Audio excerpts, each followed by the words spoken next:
En 1985 se estrenó una película que fue mucho, mucho más que una peli de boxeo. Se convirtió en un verdadero campo de batalla de la Guerra Fría, en todo un fenómeno cultural.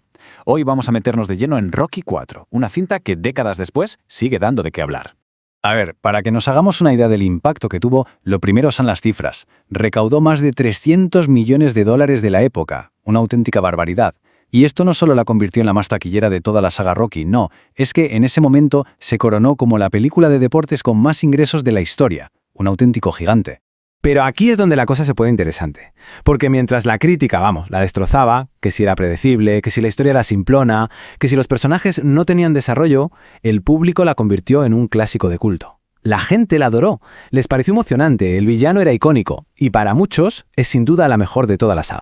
Bueno, pues este es nuestro plan de hoy. Vamos a desgranar por qué fue un bombazo, cómo encontraron a esa perfecta amenaza soviética, el drama real que hubo dentro del ring, que lo hubo, y mucho.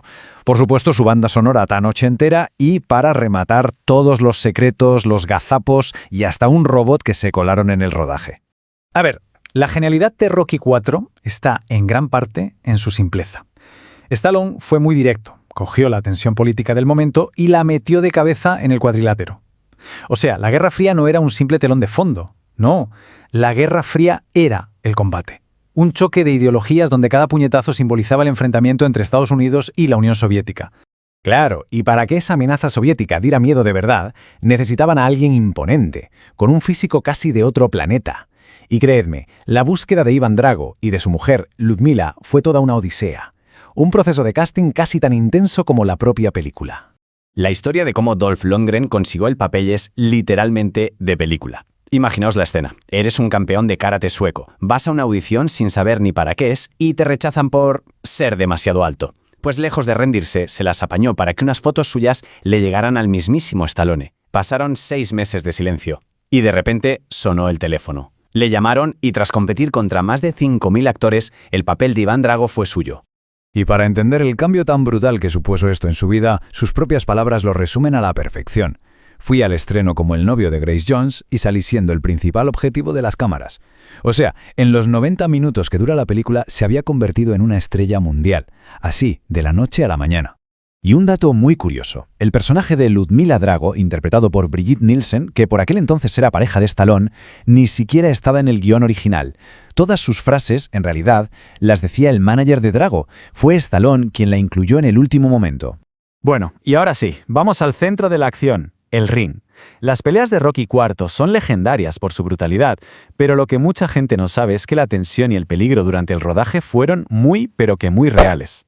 Entonces, la pregunta es obligada. ¿Hasta qué punto fue real la lucha? Pues la respuesta es sencilla. Peligrosamente real.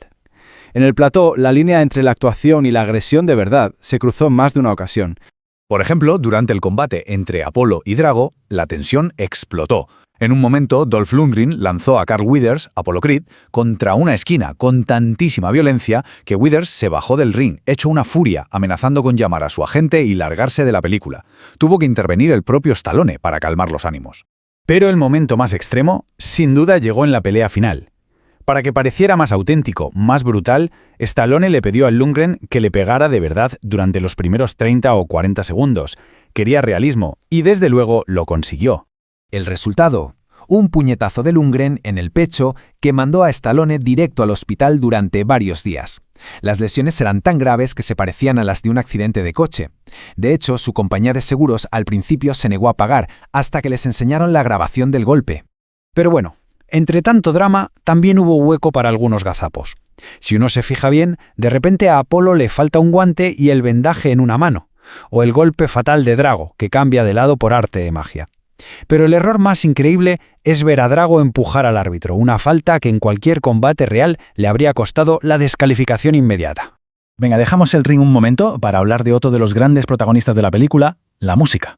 La banda sonora de Rocky IV es puro espíritu de los 80, pero detrás de ella hay una historia de cambios creativos bastante importante. Resulta que Bill Conti, el compositor de la mítica música de las pelis anteriores, no estaba disponible. ¿Por qué? Porque estaba liadísimo con la banda sonora de Karate Kid. Así que eligieron a Vince DiCola, que le dio un toque completamente nuevo, cargado de sintetizadores, que acabó definiendo el sonido de la película. Eso sí, fue muy listo y supo colar la melodía original de Rocky en sus nuevas canciones. Y aquí va una curiosidad musical buenísima.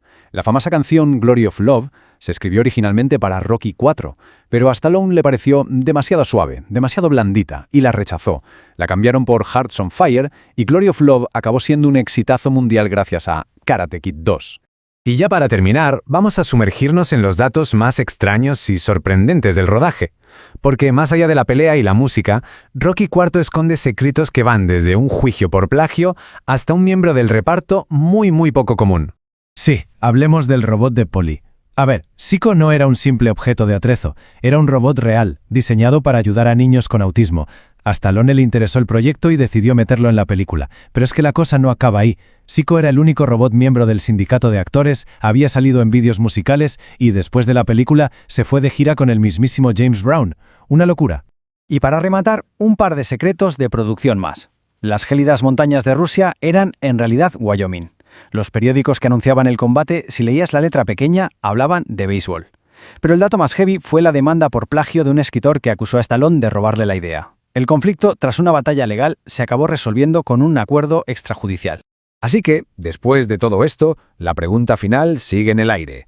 ¿Es Rocky IV una simple pieza de propaganda de la Guerra Fría, un producto de su tiempo? ¿O es una historia que nunca pasa de moda sobre la superación, sobre el pequeño que se enfrenta a un gigante? Quizás el verdadero legado de la película es que de alguna manera consigue ser las dos cosas a la vez.